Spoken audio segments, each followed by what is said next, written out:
Dr. Anna Lembke is a psychiatrist, author, professor at Stanford University, and chief of the Stanford Addiction Medicine Dual Diagnosis Clinic.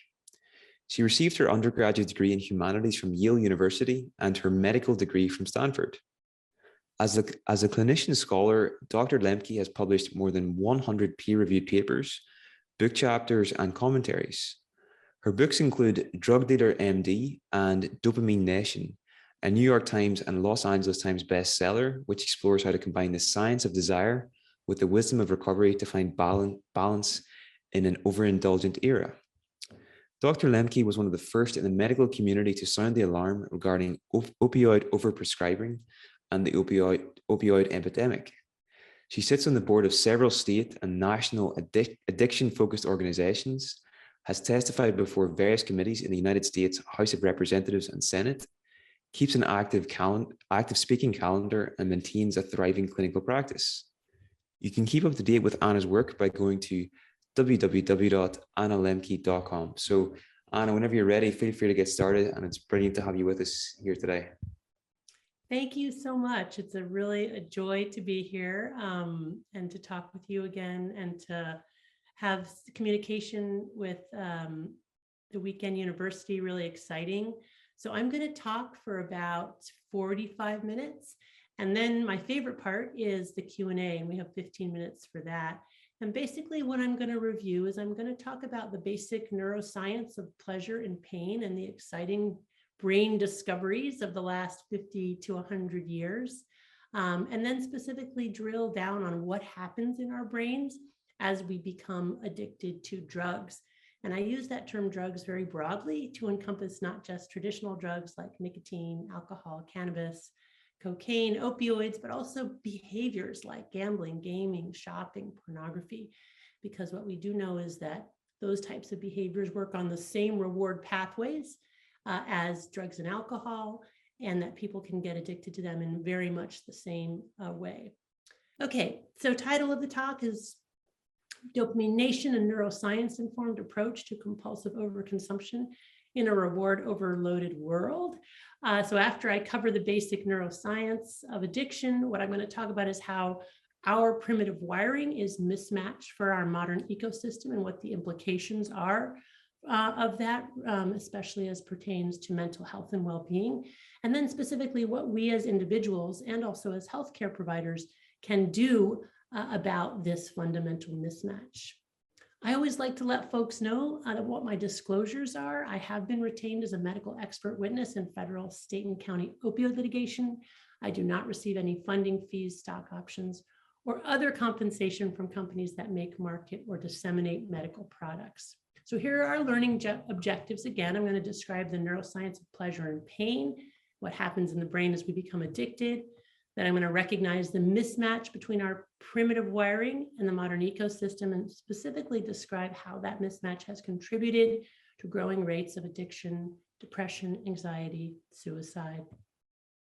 And then I'm going to talk about this intervention that we can do based on the neuroscience, which really hinges on this idea of abstinence sampling, or the dopamine fast. And the nice thing is this is a practical intervention that we can do on ourselves, that we can do as families, that we can do as healthcare providers, that I do with my patients. So I have lots and lots of clinical data over many years about how this works. And I'm going to talk about the how and the why. So let's start with talking about the basic reward circuit, which has been identified in the brain as a very specific circuit that is essential to the experience of pleasure, motivation, and reward. And roughly speaking, this circuit consists of these deeper, older structures like the nucleus accumbens and the ventral tegmental area, where dopamine is released. Dopamine is our pleasure neurotransmitter, as well as this prefrontal cortical area, which is the large gray matter area right behind our foreheads. And you could think of this circuit crudely as something like the engine of a car, where the nucleus accumbens and the ventral tegmental area represent the accelerator, and the prefrontal cortex represents the brakes, that is our ability to anticipate future consequences and delay acting on an impulse or a thought. And what we think happens in addiction, very simply, is that there's some kind of dysfunction either in the brakes, the prefrontal cortex, or the accelerator, the nucleus accumbens, the ventral tegmental area, such that the individual loses the ability to curb their consumption of a substance that is harming them. And that is the very simplest definition of addiction, the continued compulsive use of a substance or a behavior despite harm to self and or others. You've heard the word dopamine a lot. You've probably heard the word neurotransmitter a lot. I'm not going to assume any knowledge, and I'm going to just talk about what are neurotransmitters and what does dopamine do. So basically, our brains are filled with billions of neurons. Neurons are these long, spindly cells that essentially conduct the electrical circuits that make us who we are. But interestingly, those neurons are designed such that they don't touch end to end. There's a little gap between them, and that is called the synapse. And so that makes it impossible for this electrical conduction to continue without some kind of mediating agent to continue that signal or that impulse across the synapse. And that mediating agent are these chemicals called neurotransmitters. You might think of neurotransmitters as baseballs. The pitcher is the presynaptic neuron throwing out that neurotransmitter. The catcher is the postsynaptic neuron, and the mitt is the receptor where that neurotransmitter binds, and it's a specific receptor dedicated to a specific neurotransmitter. So there's a lot of fine tuning, and essentially that's what neurotransmitters do. They allow for that kind of fine tuning. Dopamine is the most important neurotransmitter in the human brain for the experience of pleasure, reward, and motivation. It's not the only neurotransmitter involved in that process, but it is the final common pathway for all reinforcing substances and behaviors. So what makes something addictive is that it releases dopamine in the specific reward circuit that we talked about. And the more dopamine it releases and the faster it releases that dopamine, the more likely that substance or behavior is to be addictive to that individual. This slide summarizes a series of many experiments over the last 5 decades or so in mice and rats, trying to discover the nature of dopamine. And essentially, these experiments consist of putting a probe into that specific reward circuit in a rat's brain and measuring how much dopamine is released in response to different substances and behaviors. One thing to be aware of is that we're always releasing dopamine in our brains at a tonic baseline level. When we ingest or do something that's reinforcing or rewarding, that pulsing of dopamine increases above baseline. And these experiments show how much, at least in rats and rodents. So you can see that chocolate increases dopamine firing 55% above baseline, sex is 100%, nicotine 150%, cocaine 225, and amphetamine 1,000. Couple of things to keep in mind here. First of all, this doesn't account for the differences between rodents and humans, and there are differences, although I will say that this reward circuit is phylogenetically conserved over millions of years of evolution and across species, so there's not too much difference in terms of this very primitive and stable circuit. But what this doesn't take into account, these series of experiments, are the differences between rats and humans. So for example, interestingly, it's really difficult to get rats addicted to alcohol. For some reason, really easy to get them addicted to amphetamines, really hard to get them addicted to alcohol. There is a specific strain of rats that's been bred that can get addicted to alcohol, but that's just one example of the differences between rats and humans. The other thing to keep in mind is that this doesn't really account for drug of choice. So drug of choice is an important concept which highlights the inter-individual differences. So for example, what might release a lot of dopamine in your brain might not necessarily release a lot of dopamine in my brain, and vice versa. So getting addicted is a function of having access to a drug, which also is the particular key that opens up your lock that releases a lot of dopamine in your reward pathway. Now, generally speaking, if you give the average person amphetamines or cocaine, it's going to release quite a lot of dopamine in their reward pathway. So most of us are going to be vulnerable to addiction to the things that are inherently addictive. But it is important to keep in mind that there is this difference. There is this concept of drug of choice. And when you think about that from an evolutionary perspective, it's quite interesting. And I think it can be understood from the perspective of if you had a tribe that was living in a world of scarcity and ever-present danger in which resources were very hard to come by, it would be advantageous to that tribe if different people in the tribe were attracted to different types of rewards, so that as a group, the group would get all of the rewards it needs and not just a particular berry from a particular berry bush.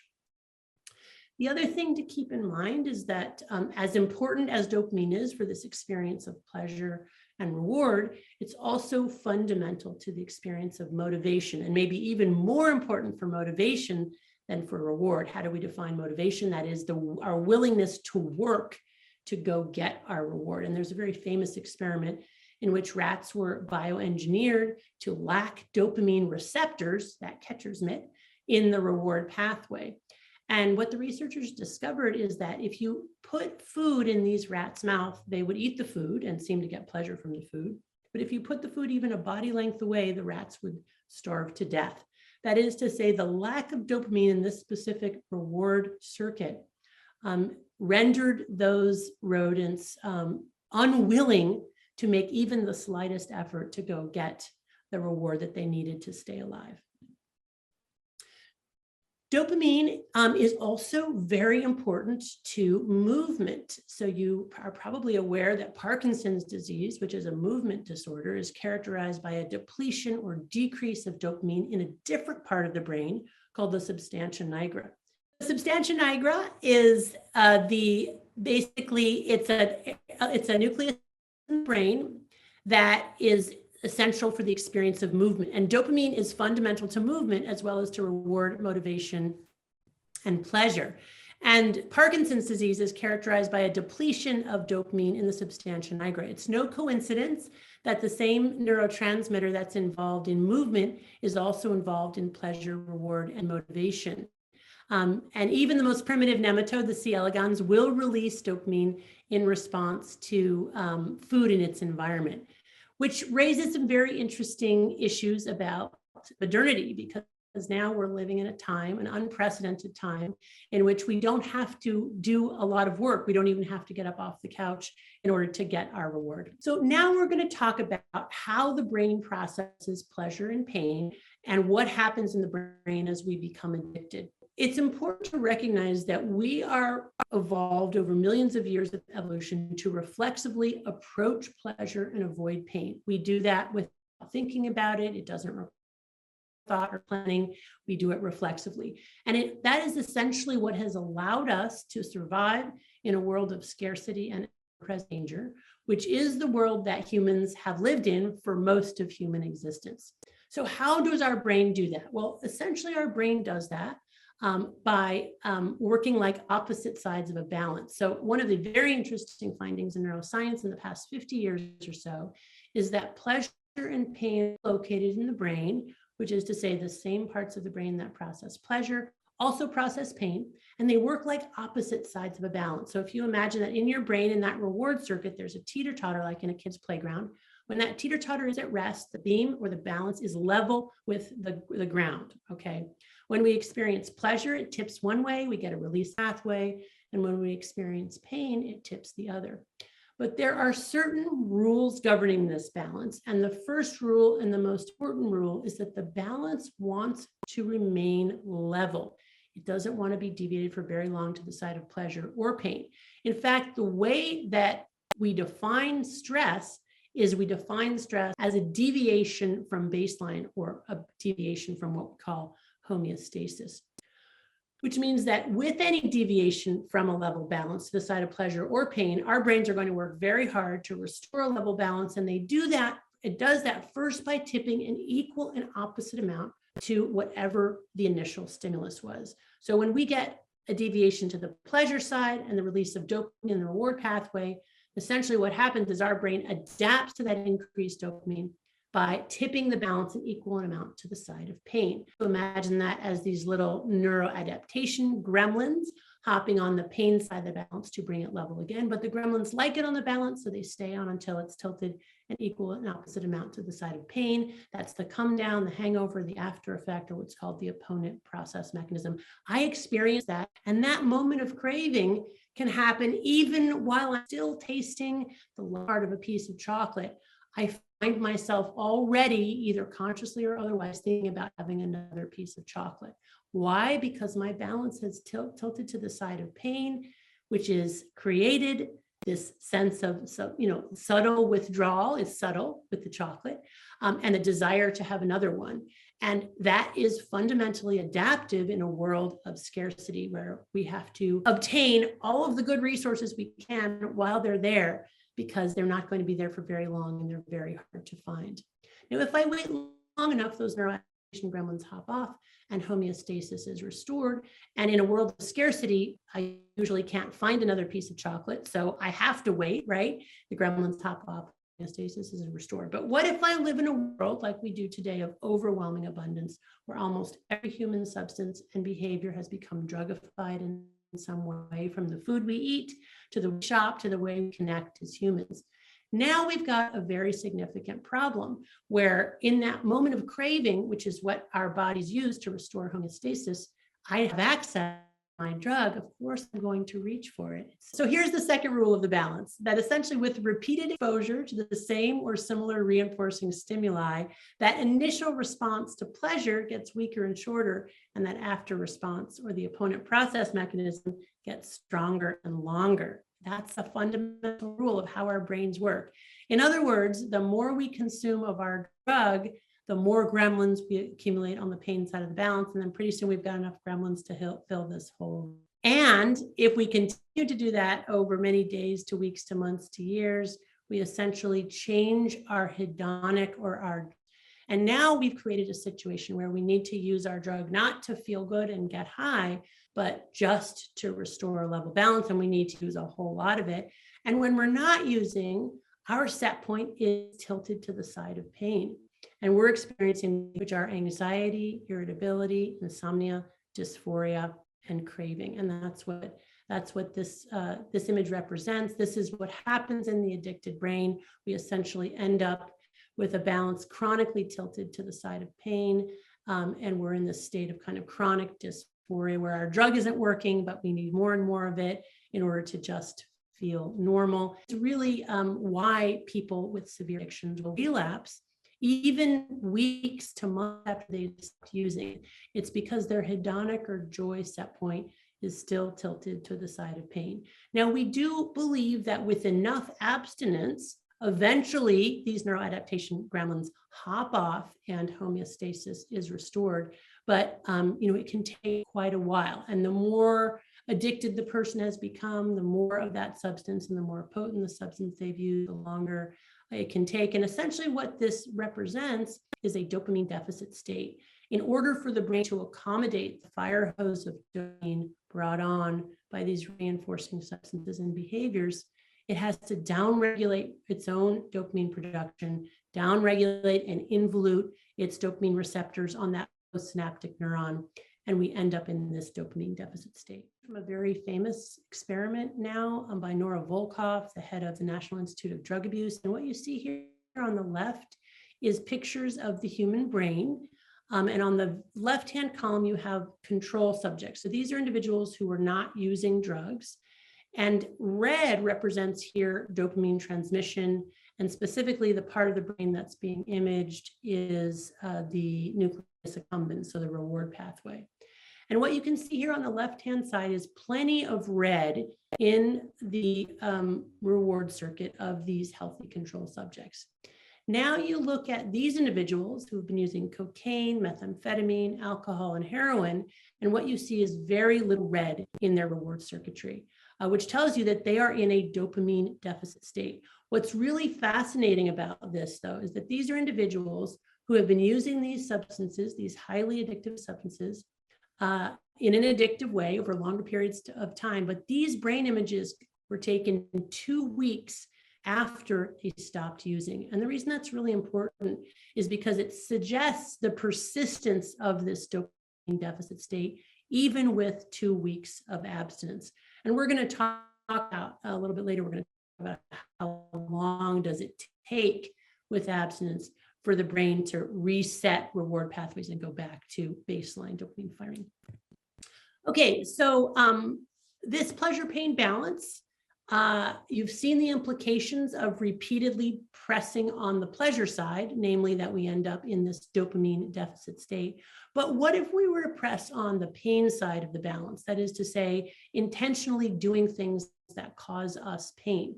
Well, this is a fascinating thing because the gremlins are essentially agnostic to whatever the initial stimulus is.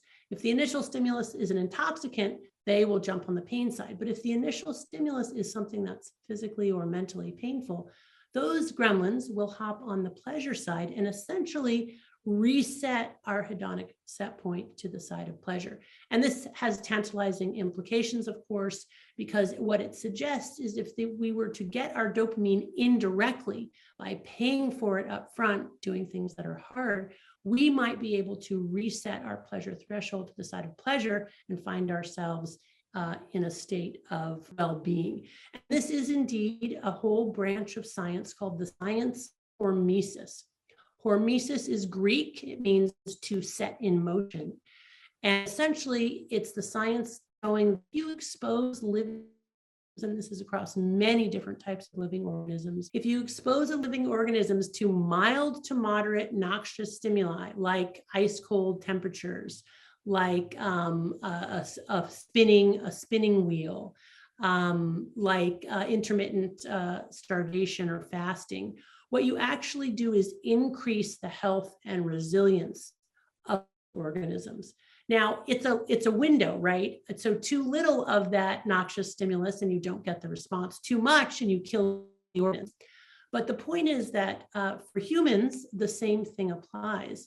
And if we expose ourselves to mild to moderate stimuli, like exercise, like ice cold temperatures, freezing temperatures, we too will activate our body's own healing mechanism and upregulate, for example, dopamine transmission, leading to a persistent sense of well-being.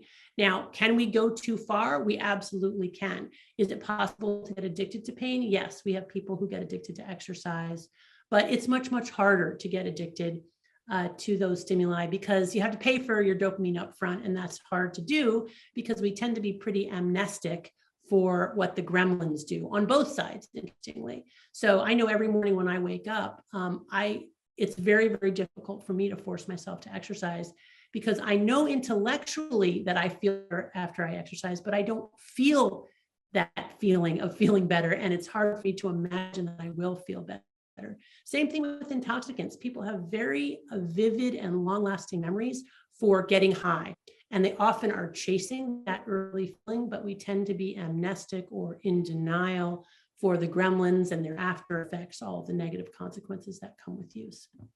Okay, rule number 3 of the balance is that the balance remembers, which is to say that these gremlins and this whole deviation from neutrality with the pleasure-pain balance can be triggered not just by the drug itself, but even by reminders of the drug. And this is really important when we think about living in the modern world where we're constantly being titillated and invited to consume and indulge, and how difficult that makes it not to do that, especially as we become addicted. So this is a graphic from a series of experiments showing that basically, again, a probe in the rat's brain, right in the reward pathway, measuring dopamine levels. And the y-axis represents dopamine levels and the x-axis is the timeline. And this is a rat that has also a rig so that cocaine can be injected intravenously into the rat once the rat presses this button. So this rat, as you can see, this is the baseline level of dopamine in the rat's brain at the beginning. And if we go all the way to the right-hand side of this graphic, when it presses the button, it gets a very large increase in dopamine release in the reward pathway. Then the rat is trained to learn that when it sees the light, if it goes and presses the button, it will get cocaine. But if there's no light and it presses the button, there will be no cocaine. So what happens to dopamine levels once the rat has learned that the light is associated with the receipt of cocaine? When the rat sees the light, it gets a little up dopamine release in the reward pathway. In other words, the rat gets a little bit high just by being reminded of and anticipating its reward. And I will hear this from patients who will talk about, they can vividly describe as they're getting ready to go out to drink, for example, they're already feeling a little bit of that elation. But here's what's really fascinating, especially when we think about relapse and they go a little bit below baseline. So already the gremlins, once created, they never disappear. They're waiting in the wings. They love it on that balance. And with a reminder, they already hop on the pain side and they tilt us into that little mini dopamine deficit state. And of course, once we're in that state, remember, that's a state of withdrawal and physiologic craving, which is really important when we're thinking about relapse, or when we're trying to change any habit.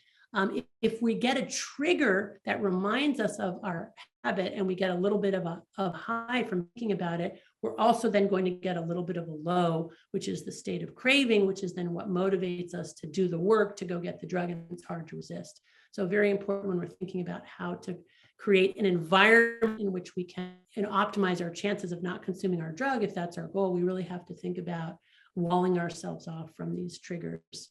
And I call this kind of walling self-binding strategies. That is to say, creating both literal and metacognitive barriers between ourselves and our drug of choice, a kind of a world within a world. Very hard to do when these the push notification world that we live in now, where even when we want to get rid of it, these triggers, they chase us down. So this is a subsequent experiment showing what happens when you have trained a rat to know that when it sees a light, it's going to get cocaine, but then you trick the rat and it presses her and it doesn't receive the injection when it was expecting it. Look at this, dopamine levels go way below baseline. So then there's this really intense craving. Fascinating, right? So just the expectation of the reward that is not fulfilled leads to this deep dopamine deficit state, which again is a state of physiologic craving and pain.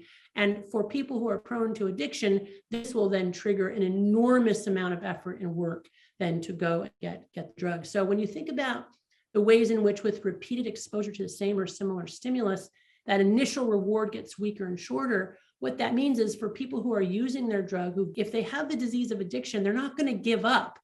What they're going to do is work even harder to get a more potent form.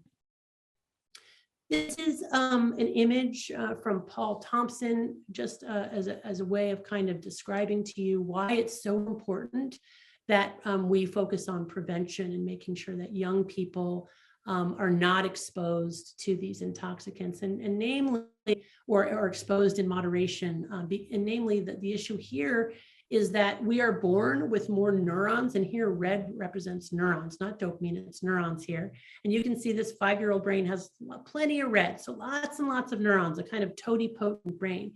But as we mature, we slowly prune back or cut back on the neurons that we are not using, and instead myelinate the neurons that we are using, which is represented here by blue, so that by the time we get to age about 25, we essentially have the scaffolding that we're going to have for our entire adult life. We still can make new neurons and new circuits throughout our life, but our ability to do that is most robust from childhood through about age 25, which again, very important. Okay, what I want to do at this point is I talk a little bit, widen the lens here a bit, and talk about the mismatch between our primitive wiring and the modern ecosystem. And I want to start by pointing out some very fascinating epidemiologic trends in the past 20 to 30 years. The first being that if you look at happiness surveys across the world, what you'll find is that happiness has been decreasing, especially in wealthy nations. So this is very paradoxical, right? In the very countries where you would think we would find the happiest people, in fact, we find the unhappiest people. Likewise, what we find is growing rates of anxiety and depression over the past 20 to 30 years.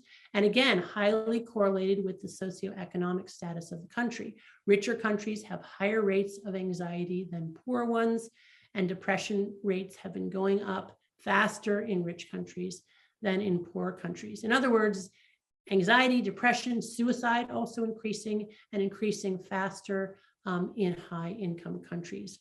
So what's going on here? Why in a time of unprecedented wealth, freedom, and technological advancement do we appear to be unhappier and more mentally ill than ever? Of course, there are lots and lots of causal explanations.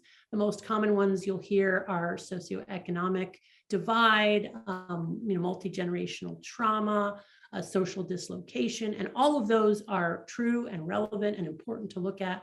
But what I would suggest to you is the possibility that both on an individual and a collective level, we are dealing with a dopamine deficit state, which is to say that our growing misery may indeed be our brain's attempt to compensate with a dopamine overloaded world. Which brings us to the intervention that we can do as individuals and as healthcare providers, if that's your role. I'm a psychiatrist, so I treat patients on a regular basis, and we have evolved this kind of framework informed by the neuroscience in order to help our patients. And this is not just to help our patients with addiction. This is also importantly to help our patients who are coming in seeking assistance for things like insomnia, anxiety, depression, inattention. And essentially, this intervention is grounded in this idea that because we're living in a world in which almost every human behavior has become drugified in some way, and we are dopamine overloaded, that the initial intervention needs to be the removal of excess dopamine from our brains, which is essentially done through this dopamine fast or this abstinence trial. Now, I want to just put in a caveat, is like we would not ask everybody to do this. So for example, someone came in severely addicted to heroin who had repeatedly tried to stop heroin on their own. I would not say, well, just stop for a month, because that person would need more assistance and would be unable to do that. Or somebody who was at risk for life-threatening withdrawal from benzodiazepines or from alcohol, we would not ask them to just stop. But most patients, even those addicted to things like opioids and alcohol and benzodiazepines, most patients can stop their drug of choice without going into life-threatening withdrawal, and we assess whether or not they're at risk for that. And then this can be a very useful intervention. So I'm going to go through the steps here. The first thing we do is ask our patients for data. What do I mean by that? I mean that we ask them to reflect on and tell us what they're using, how much, and how often. This has a twofold function. First of all, it gives us the information, but more importantly, it forces the individual to put into words what they're actually doing, which makes the behavior real to them in a way that it may not be when it's just sort of pinging around in the dark recesses of their minds. And interestingly, you can do this with yourself by either talking to a friend or a family member, writing it down, which has the phenomenon, or even had a patient who would speak things out loud to himself as a kind of auto therapy. So that's the first step. The second step is to ask our patients or ourselves why we engage in this consumptive behavior. What are we seeking? Very often people use drugs for one of two reasons: to have fun or to solve a problem. The problem can be everything from depression, anxiety to loneliness. You name it, or just wanting to escape, or a way to reward ourselves. An important thing to keep in mind here is that the objective that the individual has for stopping their drug use may not be being accomplished, but they may have a distorted view. So, for example, many of my patients who use cannabis for anxiety, what I have to communicate to them is that the cannabis is probably causing their anxiety, but because in the moment it gives them relief, they become convinced that the cannabis is working. And we'll talk a little bit more about that. Then we ask them to reflect on problems associated with use. And this can be many different types of problems: health problems, relationship problems, work problems, you name it. And then we introduced this idea of the abstinence trial or dopamine fast. And in order to make this compelling to people, we essentially tell them about the pleasure-pain balance, the gremlins, the way that the hedonic set point gets changed, such that now we're using that drug not to solve the original problem, but basically just to manage withdrawal from the last dose.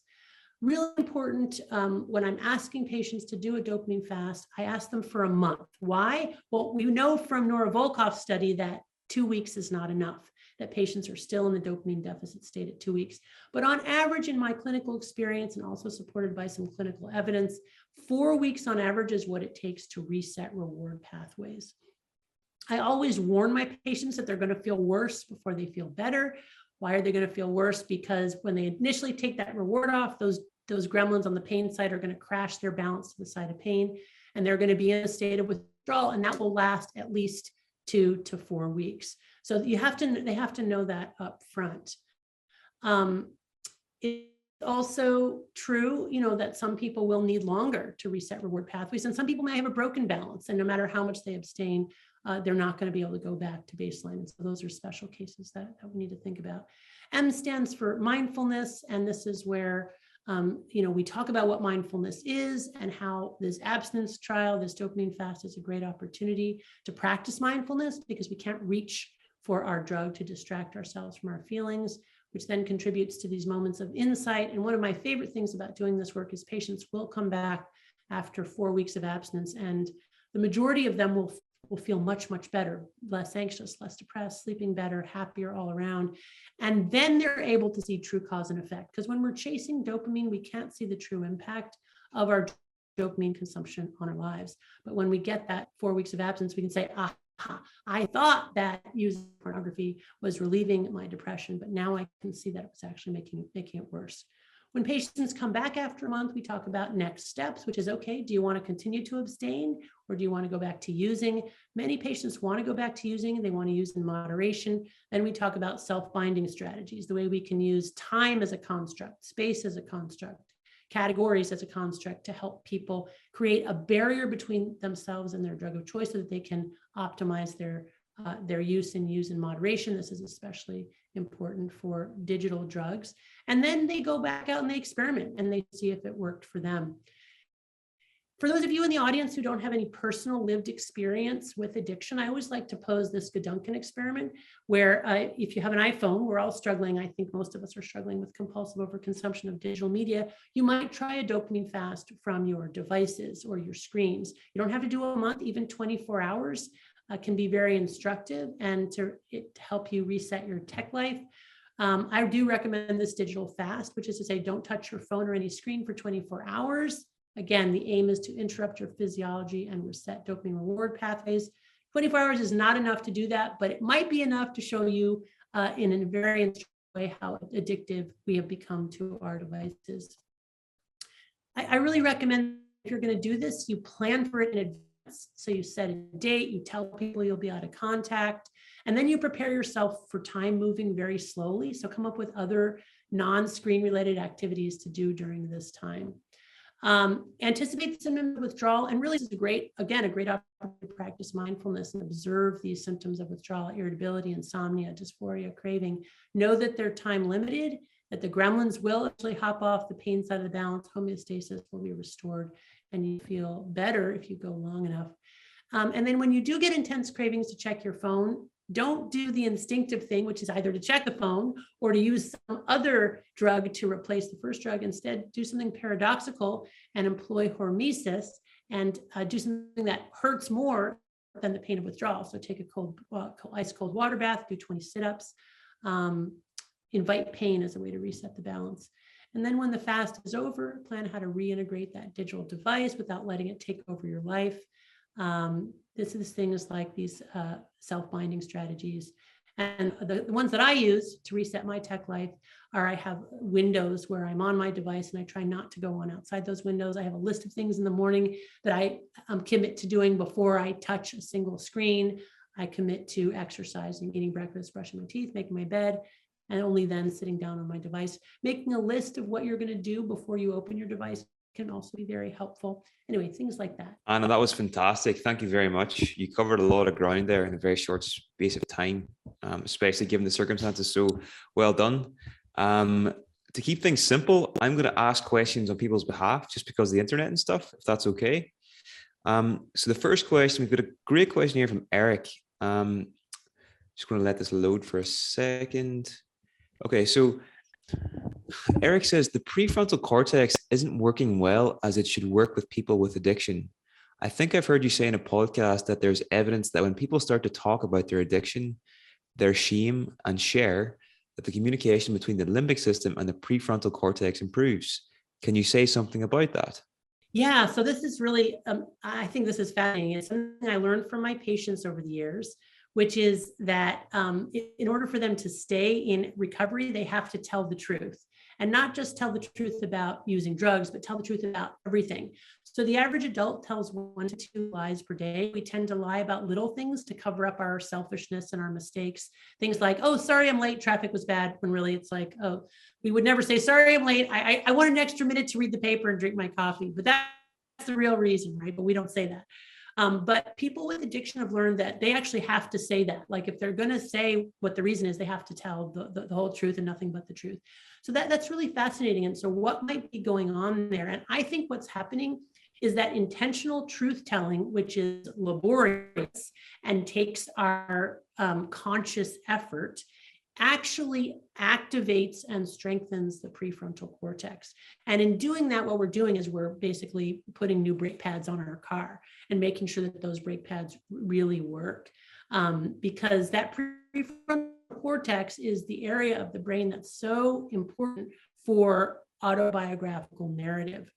And we tell stories about our lives that are true. Not only does that become a good way to organize the past, but that also becomes a roadmap for the future. Whereas when we're lying to ourselves and lying to other people, we essentially wall ourselves off from the data that moves forward to make good decisions. So this truth telling is really, really important. It strengthens the prefrontal cortex. There's an interesting experiment I talk about in my book with TMS, and an experiment showing how using TMS or transcranial magnetic stimulation to externally stimulate the prefrontal cortex actually decreased the subject's tendency to lie in a die rolling gambling task. So there's a very interesting stuff there.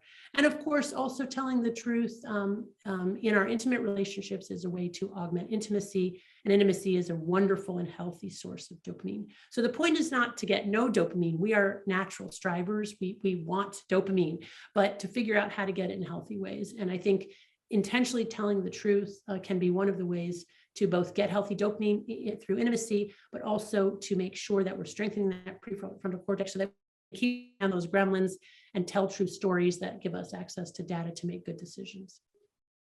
Fantastic. Thank you very much, Anna. Okay, next one is from Alsu Remy. Is there any connection between self-harm and the pain-pleasure balance? So why do people cut on themselves? It's obviously a maladaptive coping strategy, but the reason that they do it is because in the short term, it really works. What happens is that they cut on themselves.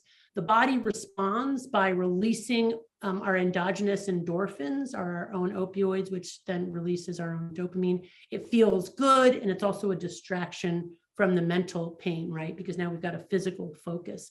The problem is that when you do that, what you're doing is you're pressing so hard and so fast on the pleasure pain pathway that you're not engaging in hormesis, which is this, gentle pressing on that pathway to get the gremlins to hop on the pace. And what you're doing is you're essentially breaking the balance. You're flooding your brain with all of the emergency neurotransmitters that it has, and then you're depleting it. And essentially, very quickly, you go into an anhedonic state where this doesn't work anymore, the cutting doesn't work, and the person is depleted of feel-good neurotransmitters. Interestingly, a similar thing probably happens with parachuters or people who jump out of airplanes recreationally. Initially, they get this incredible high because, of course, it's contrary to nature to jump out of an airplane and survive. So what the brain does as we're falling is that there's this huge flooding, probably a little bit like an ECT treatment. Niall, are you still there? There's this huge flooding of neurotransmitters from the jumping out of the airplane, but then they're depleted. And there's an interesting study showing that people who repeatedly jump out of airplanes end up very depressed and anhedonic. In contrast to rowers, the study was comparing people who jump out of airplanes to people who row, who, because it's more of a hormetic kind of, steady physical effort, they end up with a better sense of well-being. Really interesting. I don't know if this is linked or not, but I wanted to ask you, so I ran my first marathon earlier this year, and in the days after, I felt a massive lull, a massive no motivation, really down actually. And can you maybe explain that through the lens of dopamine? Sure. So you mean right after the marathon, you experienced a low? In the week after, yeah. I think the day after I was still on a bit of a high, but then on the marathon was on the weekend, and then the Tuesday and Wednesday, I just felt really flat. Yeah. So this is what happens with extreme sports, that essentially, you could argue that just like the cutting on yourself, your engagement in the marathon training, you had pushed it so hard that, although the gremlins were hopping on the pain side, you had developed a tolerance. And then they depleted your neurotransmitters. And in fact, that's what they think happens with this overtraining syndrome, where people get to this point where they're training, and then they like lose the ability to perform at that peak level, and they become very hedonic. I think essentially what happens, you break the balance. Like you develop, you're pressing on the pain side, you get all these gremlins, but essentially you've depleted your neurotransmitters, and then you're in this anhedonic state. So when that happens, the key is to take a break from your drug of choice, namely from the running, or at least the training at that level, and allow those gremlins to hop off and to reset reward pathways. Got you. Okay, thanks very much. Next question is from Lydia Dunn. Do physical and mental experiences of pleasure and pain happen in the same place in the brain? And how do they differ? And what are strategies to wall yourself off when you have a craving? Okay, good. So yeah, so again, one of the really interesting things in neuroscience in the past 75 years or so is that the same parts of the brain that process pleasure also process pain. And this is true through many different measurements: EEG measurements, functional imaging measurements, electrophysiologic measurements. So we know that they're intimately connected, and at least one of the ways that they're connected is through this opponent process mechanism. So they're essentially functioning like opposite sides of a balance. Of course, that is an oversimplification, right? We can experience pleasure and pain at the same time. For example, when eating spicy foods. And there are certain types of sexual engagement where it's both pleasurable and painful at the same time. But in general, pleasure and pain work like opposite sides of the balance. What can we do using this knowledge of the brain to help ourselves in a moment of craving? Well, there are basically two basic strategies. The first one is self-binding. So we can use time, we can use space, and we can use categories to create both literal and metacognitive barriers between ourselves and our drug of choice, so that we can press the pause button between desire and consumption. What does that look like? That may look like not having potato chips or alcohol in the house, right?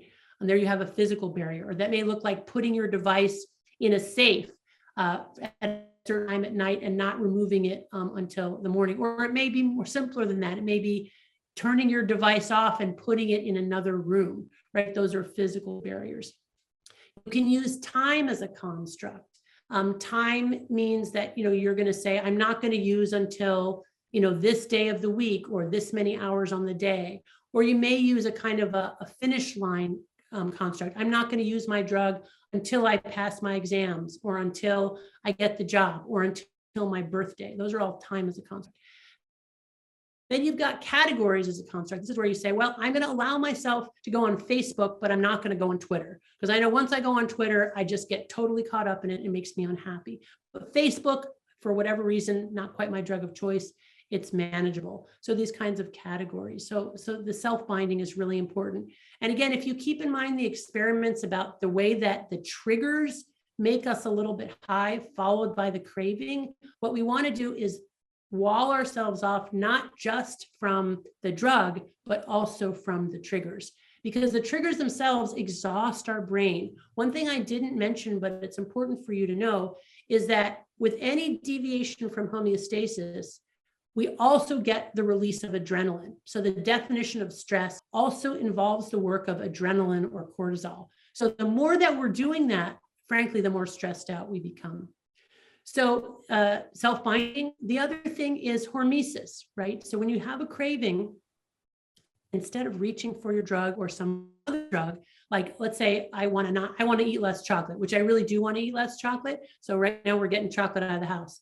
But instead of watching Netflix when I feel like eating chocolate, which sounds like a good solution, the problem is as soon as I start watching Netflix, not only do I want to watch a lot more episodes, but I also then want to eat chocolate while I'm watching Netflix. It's much better for me to go out and go for a walk in my neighborhood, something like that. So the definition of stress is any deviation from homeostasis, and the work that our brain needs to do to get back to a level balance involves kicking off our adrenaline response. So we literally have a stress response when we deviate from homeostasis. So in terms of dealing with cravings, you've got self-binding strategies, you've got hormesis, doing things that are hard, and then the doing things that are hard also involves truth telling. So this radical truth telling, which is hard, right? It's a mental thing that's hard. So what you might do tomorrow, just as an experiment for yourself, and I do this periodically, and I find it's amazing how hard it is. Try to go through your whole day and not tell a single lie. That means not even a little bit of an exaggeration. Like if you had to wait for 5 minutes for someone, you can't go home and tell a story where you had to wait for 20 minutes, which is what I will do. I'll be like, and I had to wait for 20 minutes. No, it was really only 5. But somehow my story doesn't sound as exciting unless it was 20. So, but try to go and don't exaggerate any of your stories. Don't tell any lies. It's really hard, but it's a very interesting way to remain accountable. And I think it's a good way to manage dopamine. That's very well said, Anna. Thank you very much. The next question is from both Candy and Christina. They're asking, can we get addicted to anger? And I'd also like to ask you, just on top of that, maybe a bit more about, you were talking about the drug of choice. And it seems that there are very few things that are off limits when it comes to addiction. Whether it's behavior, substances, your own experience with romance novels, for example. What are your thoughts there? Yeah, so this gets to the idea of drug of choice, and there definitely are rageaholics. So people who get off on, yelling and screaming and sort of losing control in that rage space. It is an altered space. Oftentimes people who are rageaholics are also adrenaline junkies. These are people who get off on jumping off of bridges, jumping out of airplanes, driving quickly. There's not always perfect homology there, but for whatever reason, we're all wired a little bit differently. And again, our difference in wiring is, from an evolutionary perspective, probably adaptive for different circumstances, right? So people who are prone to being, potentially addicted to rage might make really good soldiers in times of war, right? People who have that quick reflex to anger, but it's not so great in peace times when you're trying to negotiate with your spouse about who needs to wash the dishes. So, but definitely, and so for those individuals, part of their recovery is recognizing that. Yeah, and then just like the drugification of so many aspects of our lives. I talk in the book about how I got addicted to romance novels, and really, it happened in my 40s. It really snuck up on me. I thought I didn't have the addiction gene. I'd never had any kind of compulsive overconsumptive behavior. And then I read the Twilight Saga. It completely transported me. That's a vampire romance novel series for teenagers, for those of you who don't know, which was embarrassing enough that I was reading it, but then I was like, oh, romance novels. And then I started on this years long journey of reading romance novels, and I became completely addicted. I was reading instead of paying attention to my kids. I even one time brought a book to work and was reading in the 10 minutes between patients. The Kindle was a disaster for me because then I was a chain reader. I didn't even have to go to the library. I finished one book, go to the other one, and then I wouldn't even finish the books. I would just read it to the climax, and then I would stop. I wouldn't even, then I'd go on to the next book. So, I was just my patients who start out with really nice quality product and then end up whatever they can get on the street, it doesn't matter. So yeah, it's hard. I've had people, in response to Open Nation, people writing me about getting addicted to online chess. I totally believe that.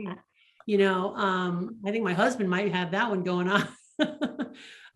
People addicted to food, people addicted to other people, social media, it's been a way to drugify social connection. So it's a hard world. 100%. Well, Anna, that's all we've got time for. I just want to say thank you a million for a brilliant presentation. Despite the internet connection, I think people have got loads from that, and I just want to say thank you so much.